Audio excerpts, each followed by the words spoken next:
But we're here for the Curse of the Dreg'Damor, the Kickstarter, and we wanted to do a Q&A with anyone interested in learning more about that Kickstarter and just answer questions. I'm Dustin Ritchie, and this is...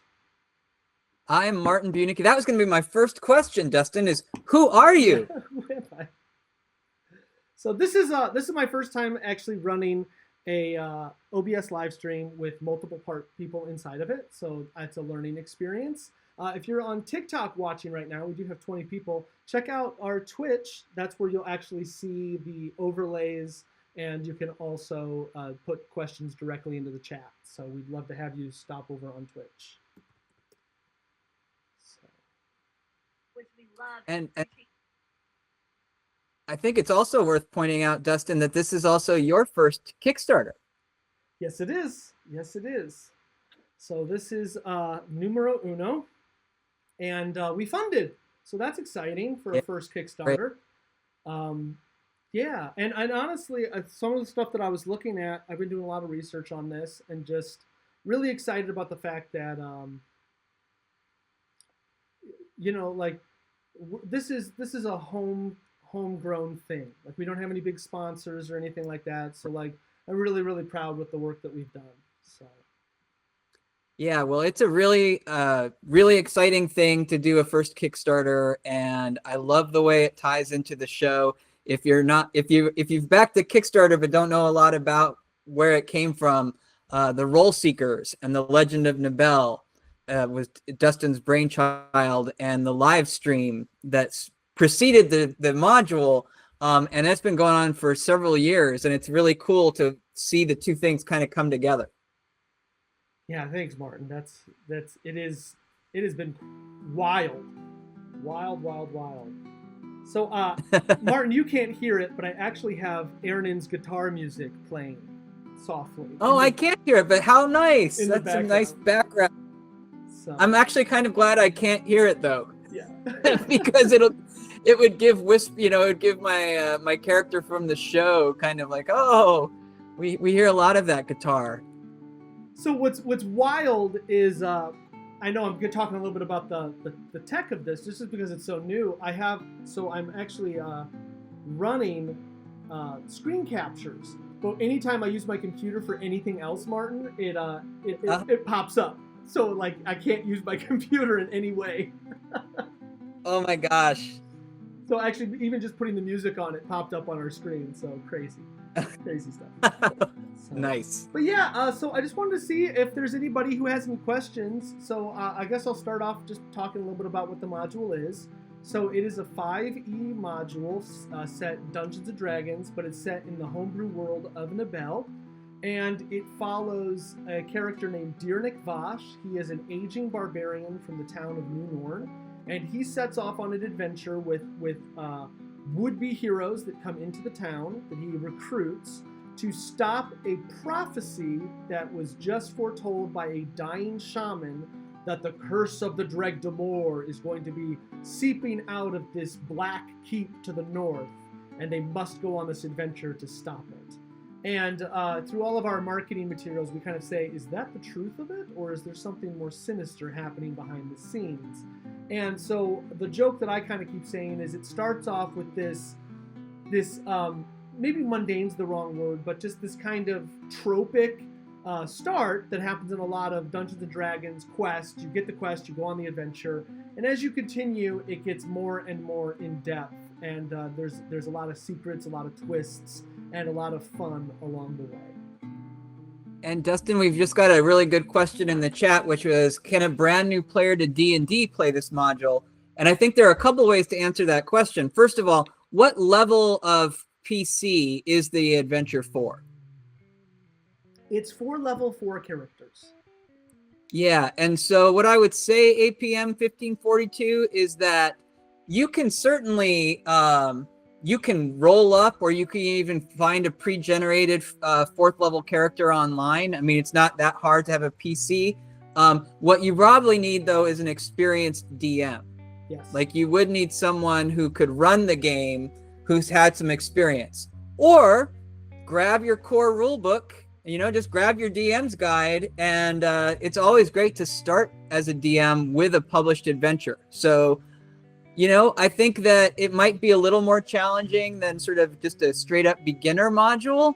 But the nice thing about what Dustin's put together is you've got everything you need. You have the monsters, you have their stats, you've got their speeches, you've got the maps. So it is not designed to teach a new player, but it is very new player friendly. Would you agree? That's my take on it, Dustin. Would you agree? Yeah, I think so. I think that starting at level 4, if you've never played Dungeons and Dragons, is going to be a little daunting. But I think that in terms of let's say this is one of your first time, you've played before, but this is one of your first time running a module, I think it's very straightforward in that regard. Yeah. I did want to remind our TikTok followers, we've got about 12, that if the reason I'm being so quiet on TikTok is we're actually streaming this on Twitch. So please come on over and join us in the chat on Twitch. And how does a TikToker find you on Twitch? You can find that link right in our bio, right on our link tree. It'll take you right to it. So simple. So simple. So simple. So elegant. And you'll be amazed at how cool it looks on Twitch. It looks really cool. I know, I am sure. So there is this kind of adventure. The characters are going on a quest. There's a potential mystery going on. What are some of the things that you're really excited about player characters running into? Like when you think about what happens on the quest, what's an example of something that's really fun? Yeah, so and yes, Celeste Louv, we are dope on Twitch. So dope, living that Twitch life. No, so honestly, I think what I'm the most excited about is something that hasn't happened in any of the playthroughs. So I'm excited for that group of stalwart heroes who says, screw the warnings, we're going into the crypts. And that has not happened yet. Yeah. Interesting. Yeah. So one of the fun things about designing an adventure versus, say, like writing a novel is you've got these paths that are written in, but players may not take them. So yeah, you've got like a lot of material that's really fun and really great to write and great to read and really fun to play if players choose to do it. But if they don't, then really you just get to enjoy it as the DM. You got to read it. As the writer, you got to write it. And then you can always tell the players afterward, if you had gone down those stairs, or if you had gone left instead of right, and then they can pick up a copy of the module and read it themselves. Well, actually, that's the truth of it, because we had one player in our playthrough that you can actually find right now on YouTube. They opened up a box in the module. They opened this box and it destroyed all the letters inside because the box was underneath the water. And so all the other players were like, no, we wanted to find out what was in those letters. And no one knows what was in those letters.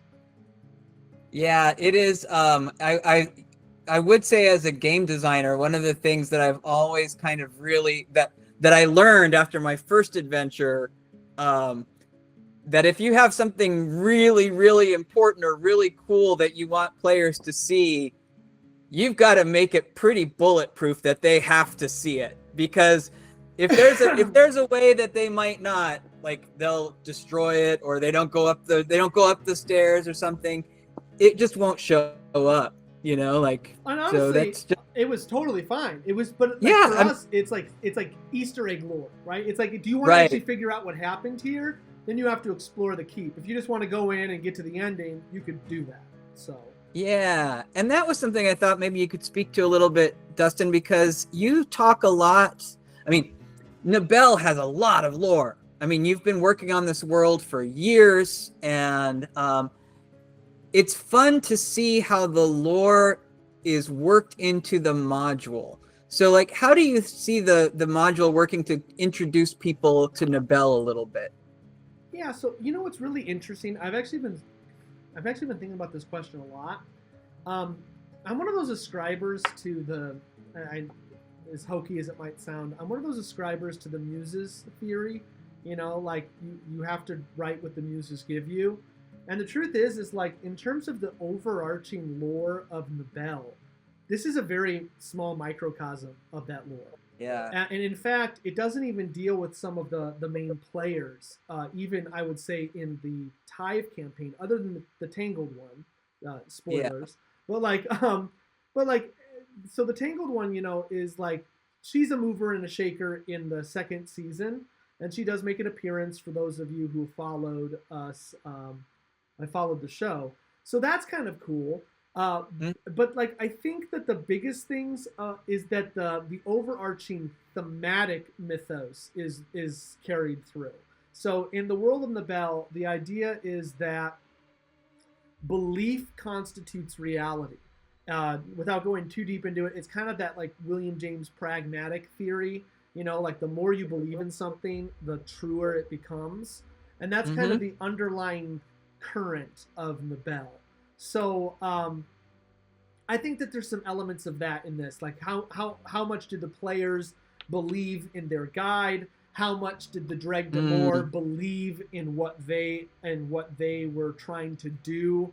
How much did the Delgars believe over their family, what they could accomplish? Right. So I think that's there. I think that there's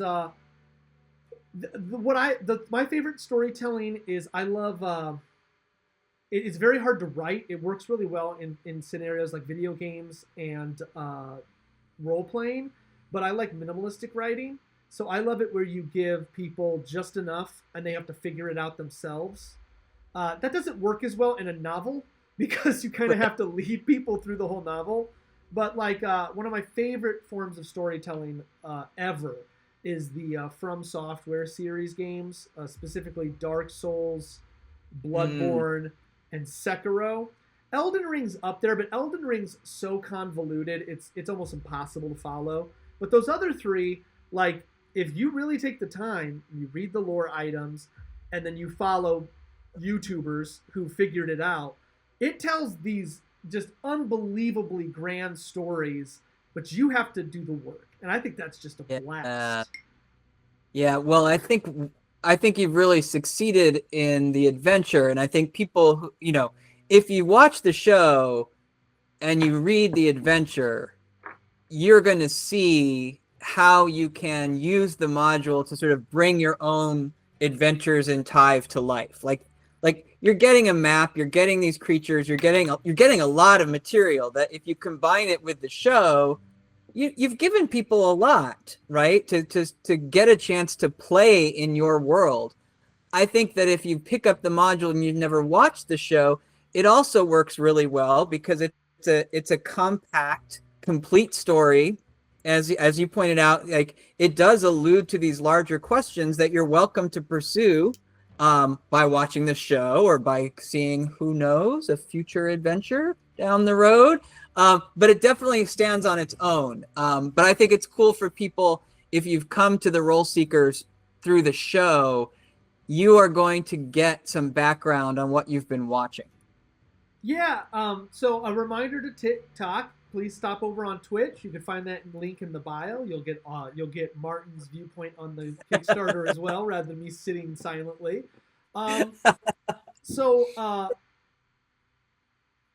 Yeah, no, I think that's true, and I think it was exemplified in our playthrough with Trevor. So Trevor had this moment, and it was a subtle moment where Dyre walks over to the camp and he prays, and they hear him say, "Eth, protect us," and he like lost it. Like he almost threw his paper and his pen. He's like, "Why would a barbarian of Tyve be praying to Eth and not the dragon gods?" And so like it was cool to see him recognize this little tiny point, but he was like, it hit him like a ton of bricks. Yeah, I hadn't even thought of that. Like for those of us who are in the Nabell Tyve campaign, the things that we get to learn, and Trevor playing Bjorn, who is related to one of the characters in the module. I bet that was a really great discovery for him. He was kind of upset because his character didn't hear it, so he couldn't follow up on it. And then he chased me when we went to intermission. He chased me down and was like, "I need to know more." And I'm like, "You should have rolled an insight check." But you didn't hear it. Yeah. By the module. Exactly right. Back the Kickstarter. So, no. Speaking of the Kickstarter, though, I think it's important to note that like we're getting close to our first stretch goal. So we're at I think 2870, and our first stretch goal Wow. unlocks at 3,000, and that gets everyone a clean cut PDF of a clean copy PDF of Tegan Gokey's cover art, which is actually the artwork you can see behind us in the Twitch stream, which is it's just awesome. And we did a little bit of foresight. We actually hired Tegan to design some of our assets for the book, like the mirror frames and stuff. And I think they're so posh. Yeah, and if you're watching and you haven't had a chance to go look at the Kickstarter, the link's in the chat, and there's a nice sampling of the art and the assets there on the project. It's going to be a beautiful book. Not, like you've done a great job on the layout. I love Tegan's art for the the page trim and everything. It's just gonna be a gorgeous book. I'm really excited about it, and like so that's what I do during my day to day. Like I actually make visitor guides for tourism and stuff, but that's one of the many things I do. But but in terms of design layout, though, this will be my first like book. Like I mean, besides visitor guide, this will be like an actual like fantasy book. And the thing that I love about it, I've been doing a lot of the design for the assets for the module and stuff too. I mean, for the Kickstarter, is like every time I sit down, I'm like, I don't have enough time in the day. But also everything I create, it's like, ooh, I'm like getting to create this like other, like it's like building your imagination is the best way I can describe it. Like you're building these images that evoke imagination, and I think that's just awesome. It is the great thing about the hobby in general. It's one of the things that I love about going to Gen Con, that I love about our stream, is just getting people together and celebrating creativity. So yeah, I totally know what you mean. Yeah, it's really exciting. And I think that when you see players get into it, that's, to me, that's one of the biggest things of, you asked earlier, like, what would be the coolest thing to see a player do? Honestly, I mean, I hope this doesn't sound selfish or anything like that. I just want people to enjoy it. Like, that's really what it comes down to. I mean, if somebody came up and said, wow, that was really cool, like, mission accomplished. Like, that would be, like, that would be the best possible thing to happen. Well, I'm sure it will. And am I right? Are you planning to run the game at Gen Con, Dustin? So I don't think we're going to be able to get a table. Allie is like our operations person. She's looking into it. So, but we're not positive if that's going to be feasible. But hopefully, next year maybe, or I'm just not sure. Right now, I don't have an answer to it. Well, and it could be one of those things that we just sort of, they're all the open play tables. We just sort of, maybe if there's an interest, we could throw out a call and say, hey, we're going to meet in the open play area at blank time, and bring your dice. We could see how that goes. That would be super cool. But people will have a chance to meet you at Gen Con, right? You're going? Oh, yeah. We've been going every year for a long time now. So, so it's... so Allie's in the chat. She's actually APM. She said... oh, yes. Got it. Unofficially, maybe we will. We did not submit an event this year. So. Yeah, no, that makes perfect sense. And it is, it's a huge convention. So getting events scheduled can be tricky. Oh, good question from Technomancer. What about the Dice Vault pledge level? Yeah, so the Dice Vault pledge level is still available, but I think there's only 2 left. So that's our most expensive pledge. I think clocks in at like 165 is what I think it is. And but that gets you basically every single thing in our Kickstarter, and it also gets you a custom African wood dice vault, much like something you buy from Wormwood, but it's custom made by our Technomancer, and it's absolutely gorgeous. So he's made the Roll Seekers all their own. He actually has a CNC machine. He engraves it. It'll have either the Curse of the Dreg'Damor on it or Roll Seekers. We're not sure which one yet. Yeah, and I know that there is a level where all of the Roll Seekers are going to autograph a hardcover copy. How do you imagine that happening, Dustin? Are we all going to gather around the gaming table and pass the book around? I think it's gonna be pizza. Is gonna be Ooh. the big calling card on that one. No, so I was actually asking Allie about it. I said like, I didn't like we had the conversation. I think we had it very loosely a long time ago. But from what I've gathered, just kind of getting the pulse from everyone, I think they're excited about it, right? They get to sign this, Oh, yeah. they get to sign this autographed book. Um, and I'm excited too. And that's why, honestly, like it's kind of a collector's item. That's why the price point on the hardcover is a little bit higher. It's because, even if we did a run of these, likely we will not be all autographing them again. So this is Right. you get the whole cast for season 2 autographing the book. Which I think is going to be awesome. We might even invite Ryan over, and see if he wants some pizza and sign him, because he's been in a ton of episodes. So Yeah, that's true. And you're right. Like anyone who's tried to get autographs for your game books, getting a full run of the people, you might run into one author or one artist, but getting everyone together at once is very rare. So to have the entire cast of the Role Seekers sign the book, that you're right. It's not going to happen that often. no, I really don't think so. So, and we always buy these nice pins. They're like silver pins, so they'll be nice and Yeah. fun. Unfortunately, my handwriting will still be horrible. Yeah, But that's what makes us us. I think about it in terms of like, do I want to do my actual like my nice? I'll probably do the nice one for everybody. But I also have my like I'm signing invoices signature, which is just chicken scratch. Yeah, I just have one. I have one chicken scratch signature I for all occasions. I did make Martin. I did make a Tolkien-esque signature at one point. I'll have to show you at some point. Wow, that does not surprise me, Dustin. Yeah, I got bored one day. And I think I was actually working at like project management, but nothing was happening, and I was like, I'm gonna draw Tolkien signatures. Nice. So are there any questions about the Kickstarter, about Dungeons and Dragons in general that we can ask? I'm checking the TikTok. We got quite a few people on, but I haven't seen any questions come through. Or about Role Seekers, the show, which you are currently sitting in the set. Yeah, I am. It's kind of my honestly, this basement's kind of my happy place. I just come down, and I don't keep the light on usually though, because it's huge. And do you sit in that dragon chair? No, honestly, it's not comfortable. I know.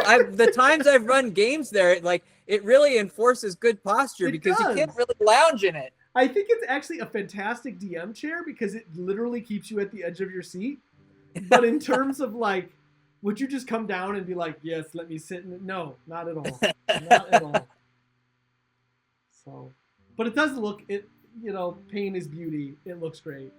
Oh, so we have a question. How did it all start? And I guess the question, all as in the module, all as in the show.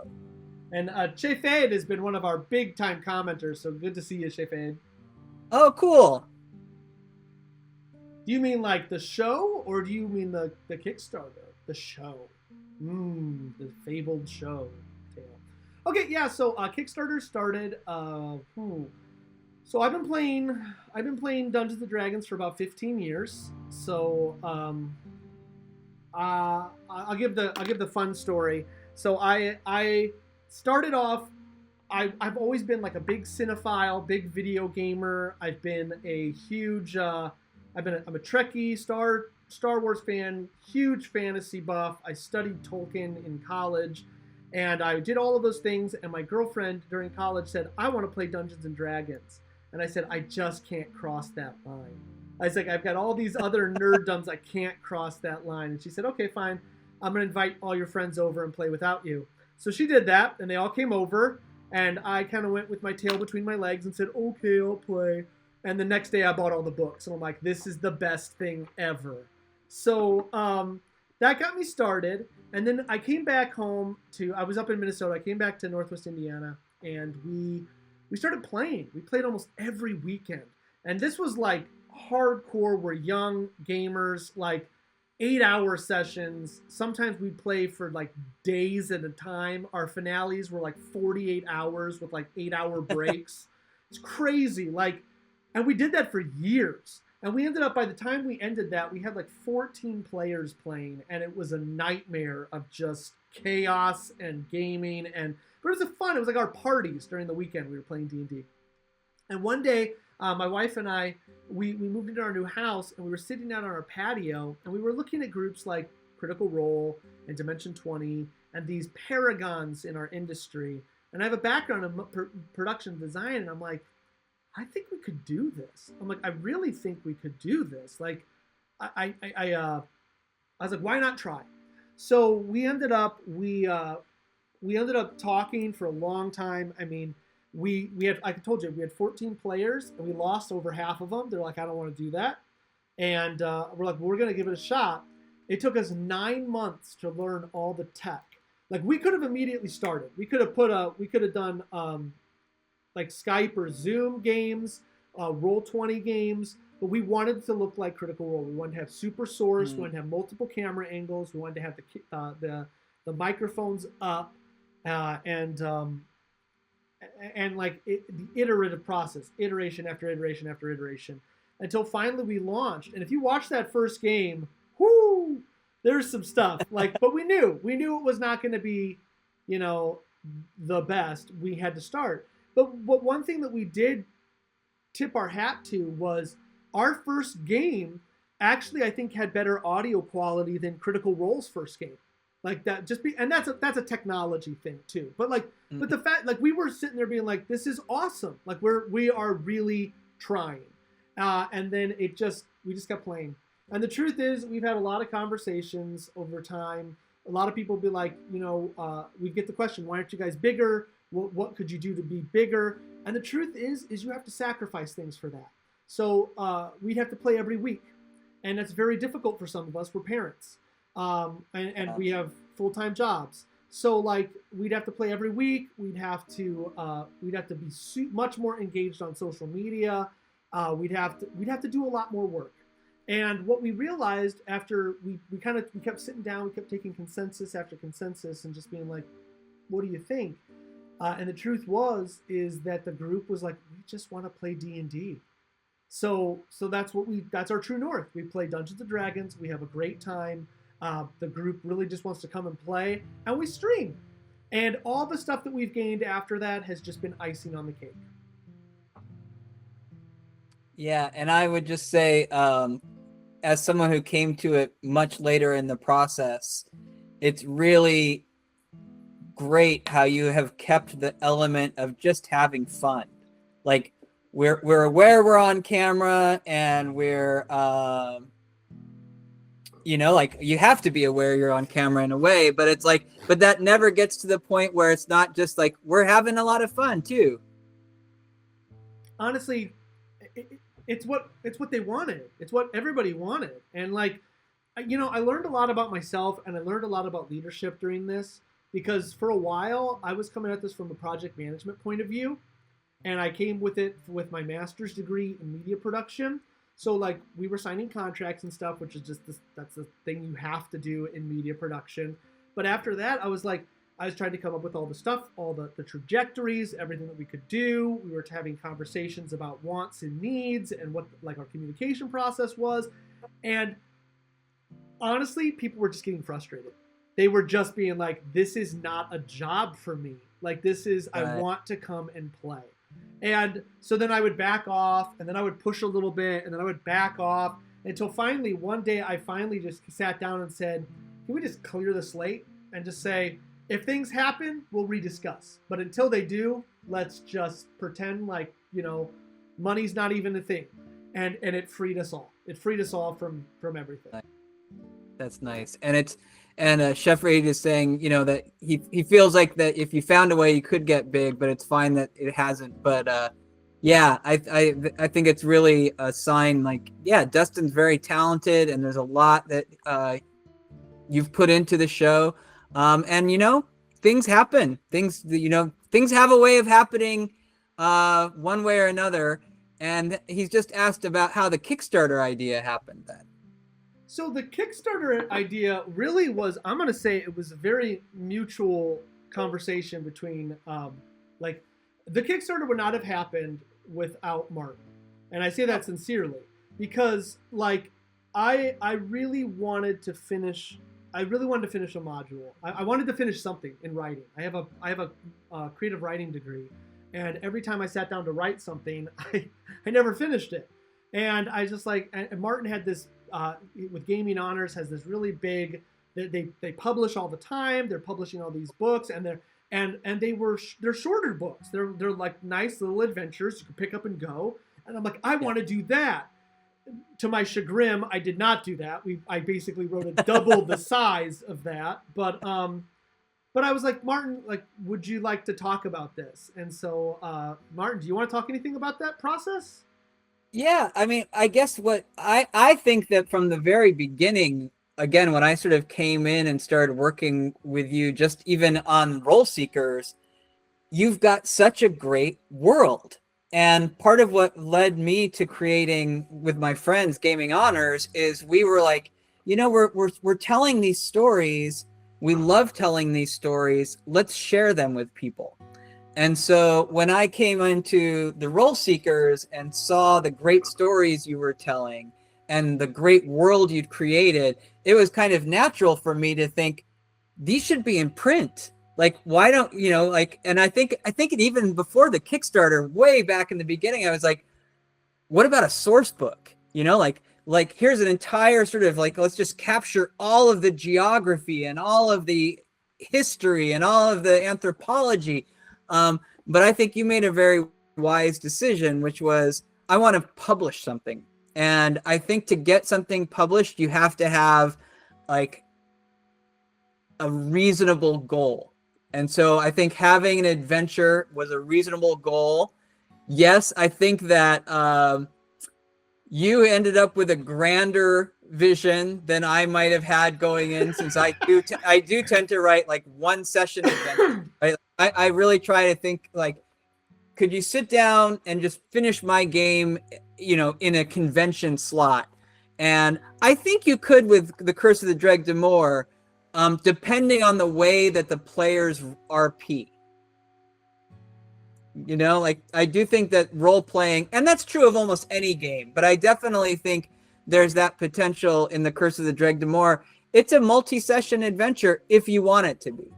Honestly, I've not seen it go fast. I mean, you rocked when you led us through it that one day, like speed running it. But every other time I've seen it play tested, it's 2 to 3 sessions. We can't get around it. Yeah, and that's what Allie's commenting on. And that, I mean, there's a lot of things that can affect that. How many players you have, how the encounters go. You know, it can be a little bit difficult to really fine tune a timing. But I guess just to sort of speak to sort of my experience of working with you, Dustin, is that you've got a lot to say, and sort of like finding the way to make sure that all of that you were able to share what you wanted to. I think that there was a little bit of like back and forth with you and I. Like, I'm always like, do you really need this? Do you really need this? And it was a fun partnership because I think ultimately what you want is sort of, I saw my role as really trying to help you express the vision you had. And I hope you felt like that was what happened. Yeah, absolutely. And you know, it's really interesting too, because like this process, Martin, honestly is like different brains, right? In terms of when we're sitting down and you and I are having the writing conversation, it's like, it's a totally different conversation than when I'm sitting there being like, okay, what's the DM conversation? And then the one that's very unique is the designer conversation. And that one sometimes I have with myself, like as I'm sitting there, and I think that I've got a couple of unique solutions for a few things that I'm looking forward to being able to run by you once we get into the design phase. But like running the module this last time, now I recognize the players I was playing with have been playing with me for a long time, so they were grilling me on the stuff that they wanted for like a Role Seekers adventure. But some of the questions they asked, I'm like, oh crap, I have to like put a little bit of lore in there, like in case somebody else asked the question. But I think that the way to do it is you don't want to bog down your judge or your DM. Like they need to know what they need to know. But if you have a sidebar that says like, here, if just in case you want to know more, I think that's the way to handle it. Well, I think that what we have to do next, before we actually go to print, and it could be that we'll use the Center for Games and Interactive Entertainment to make this happen, we need to hand a draft of the module to someone else to run. Like someone who's not a role seeker, someone who picks up the book and runs it. Because that's when we're going to see like, oh, do they have what they need to answer the questions? And I mentioned the center just because that might be where I could find some students. Yeah. Or yeah, Allie's right. Or someone at Gen Con, right? If we have any role seekers showing up, you know, any fans, maybe you could run it for us. Chef Reed wants to know if you have plans for any more to come out. I think the best answer to that is we need to finish this one first. Yes. Yeah. That is a good first step. And I think funding is a good start. Yeah. The fact that you know it's going to happen now, that's a huge start. It's a big one for us. And I know that Tegan's he's very excited about it. So to answer a TikTok question, we're not on break. We're promoting our Kickstarter, The Curse of the Dreg'Damor. And I'm trying to get people from TikTok to come on over to Twitch so you can watch and have a good time with us over there. This is not really a TikTok stream, so just being honest. No, so the way that so coming back to the whole Muse conversation, like there's a follow-up story in my head, like there is, but I don't know if we'll get there. So I think that I think honestly, if to do more, I would need to bring I think I either need to bring a few more people in or reach out to a publisher and be like, hey, would this be something that you guys would be interested in? Just because like running a Kickstarter is a full-time job. Like it's a full-time job. And Martin's been extremely helpful with the writing and the updates and stuff. But to do all the design and all of the marketing, it's been I've got a 2-year-old. I don't think I could do it again. Yeah, no, that is very fair. Yeah, that is very fair. So, and you've got a really you've got a beautiful aesthetic in the Kickstarter, and that takes time. You know, that definitely takes time. I will say one thing that I think is important is that everything I've designed and everything I've done, even down to like this makes it take longer, right? But even to the file structures, like I have produced everything I would need to do this again. So so that time has been well invested. Yeah. So like basically at this point it's just switching things out, and I did that intentionally, but it's still a lot of work, you know. I don't know. It sounds like, Dustin, you know Chef Reed better in terms of their commenting history. I'm curious, Chef Reed, is there something you would like to see? Like if you've been a fan of the show or if you've been watching episodes, are there things that you're curious about? Like the Kef people, right? But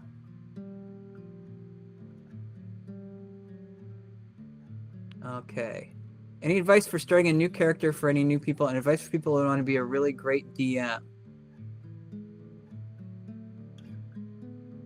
Yeah. So the advice that this is just my go-to advice for being a DM is just start. Just do it. You know, if you're having trouble finding a group of players, usually if you're willing to DM, you can often find a group of players.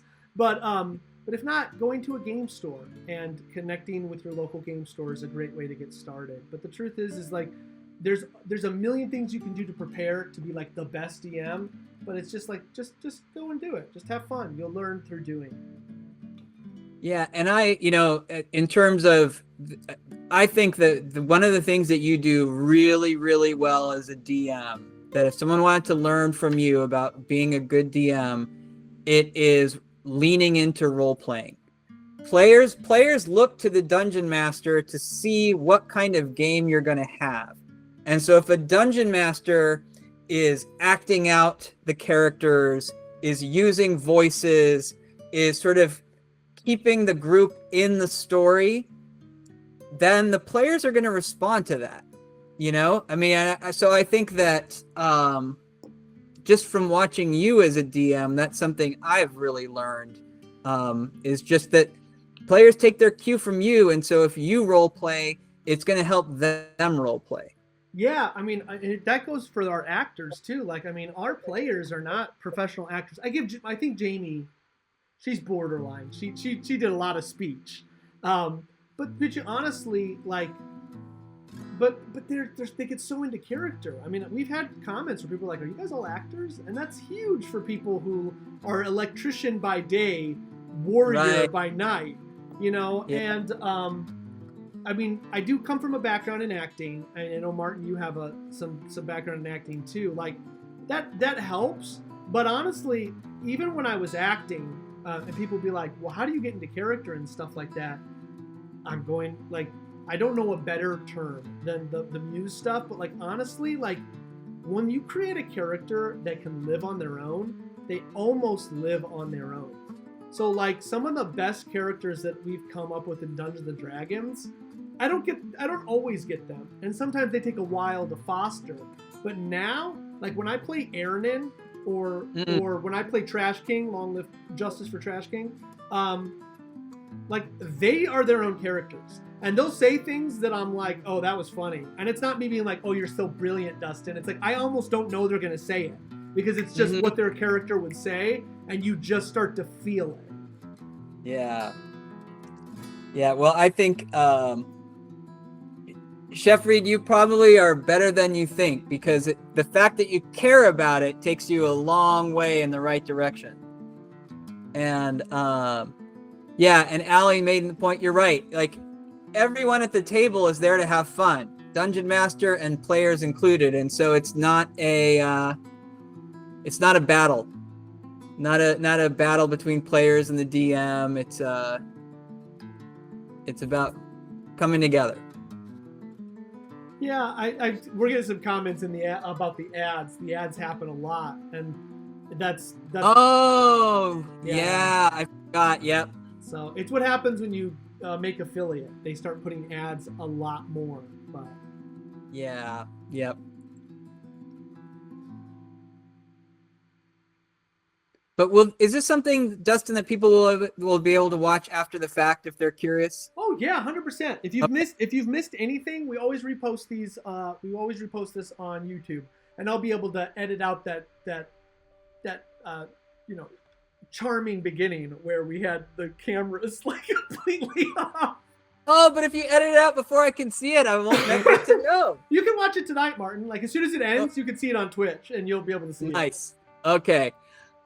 Hey, I suppose we should definitely make sure to point out, how long do people have to back the Kickstarter? So it's a long Kickstarter. We're still in the early stages of it. That's why it's so exciting that we funded already, because we still have 24 days. So April 18th, it's a 30-day Kickstarter. Great. April 18th, it will cut off.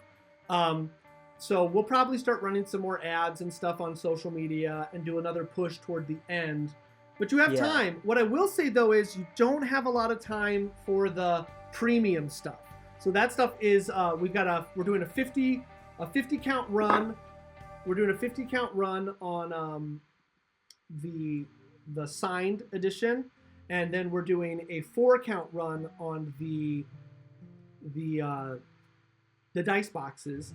And then there is one super pledge. I mean, we'll see if that actually happens, but there is a actual sponsorship opportunity where people can actually become sponsors of Role Seekers, and then you'll get a name title in the description of every episode, as well as you'll get a shout outs in the episode. So if somebody's interested in that and wants to be a sponsor, you're welcome. That'd be awesome. Yeah, that's a really exciting pledge level. And yeah, they could be they're part of the Role Seeker team in a way, because they'll be on, they're kind of helping keep the show going.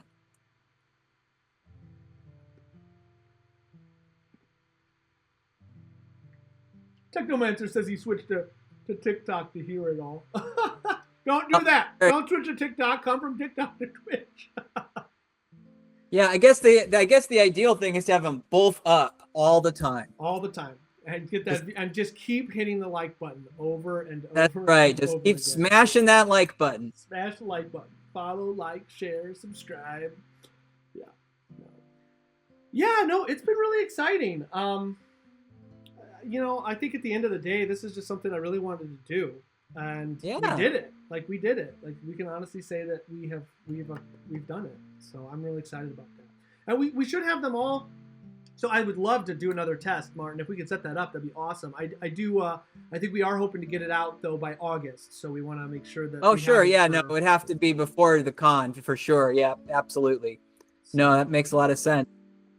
When is the next Role Seeker episode? When will the Role Seekers be regathering? So the Role Seekers will gather every Tuesday this month. So for the next 3 Tuesdays, the next one's at 6 p.m. That'll be a Light of Tyve campaign. Super excited. We'll have Ryan Peters back. He's excited because he wants to explore Dreg'Damor. He's like, I have to be there. So that's exciting. And then after that, we'll probably do one more session like this. I'll probably either call in, Allie might call in, or the Technomancer might call in. We'll talk a little bit about production and some world building. And then after that, we have a special game that we're going to be doing. We're actually going to be playing a different gaming system.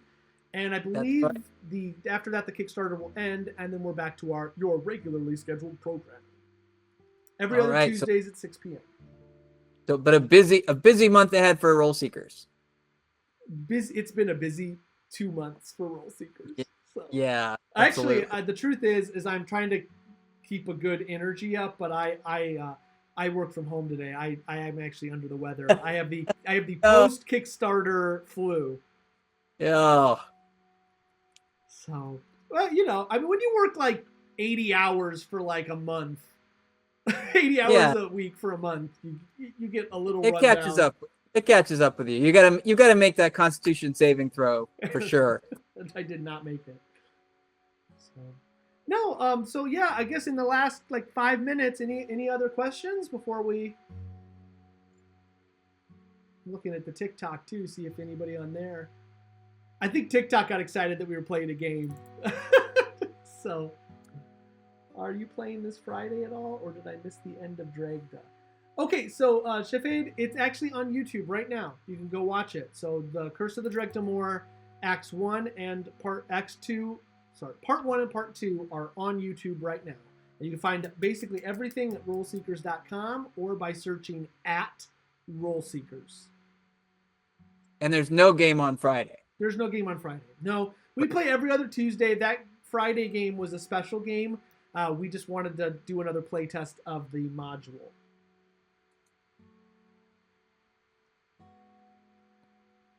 Nice. Yeah, did you see Technomancers? Yeah, yep.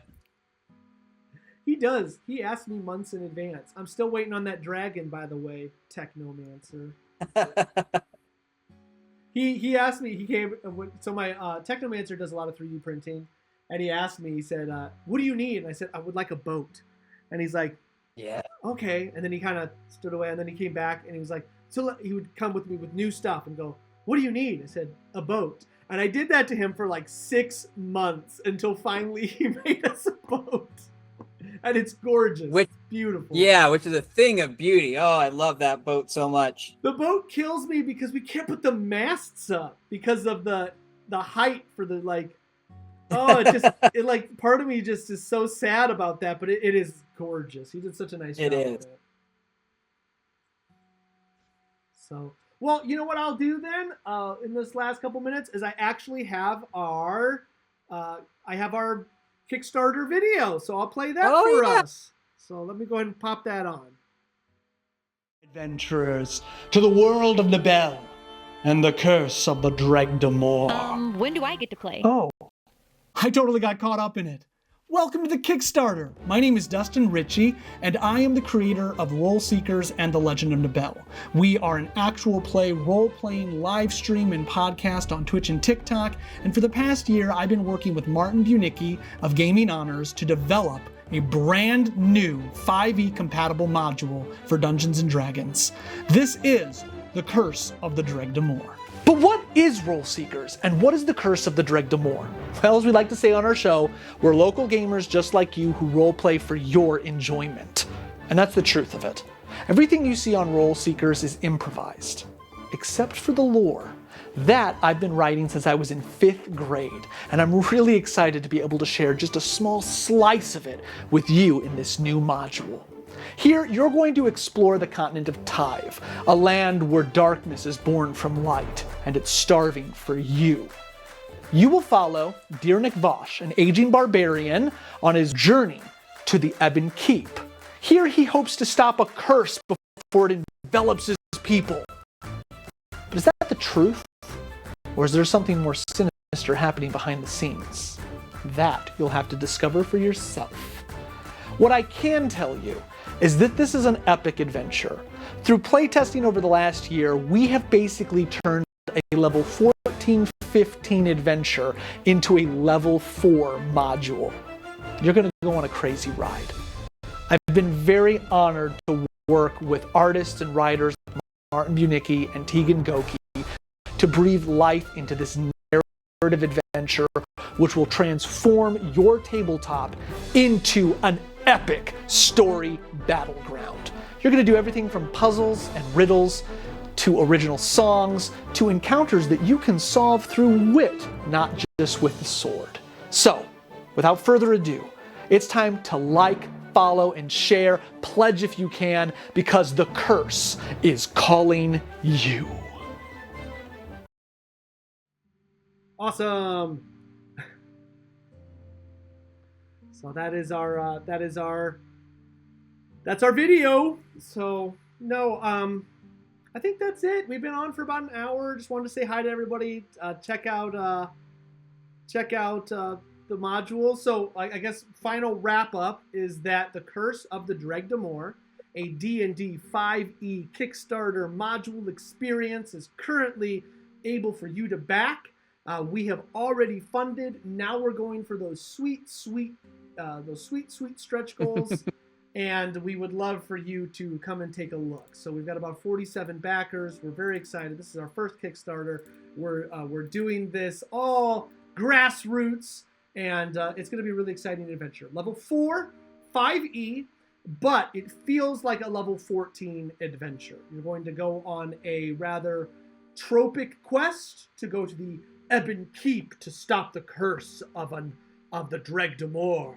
But really, you're going to go on a much bigger adventure filled with gods, sea monsters, and tragedy. And to answer your question, Technomancer, it is easily playable by up to 6 players. So it's a great game for a table. After that, though, you'll start just crushing it. If you play with more than 6 people, like, it's going to be a... You're taking an army through. Yeah, you're taking an army through to the keep. So yes, you win. You win. So thanks so much, Martin. I thank you for joining us tonight. Oh yeah, this was super fun, and congratulations on funding. I can't wait to watch this project keep kicking butt and come to life. All right, well then we will see you soon, and please check out Kickstarter before you cease internet scrolling for the evening. So, yeah, go take a look. Good night, everybody. Good night, everyone.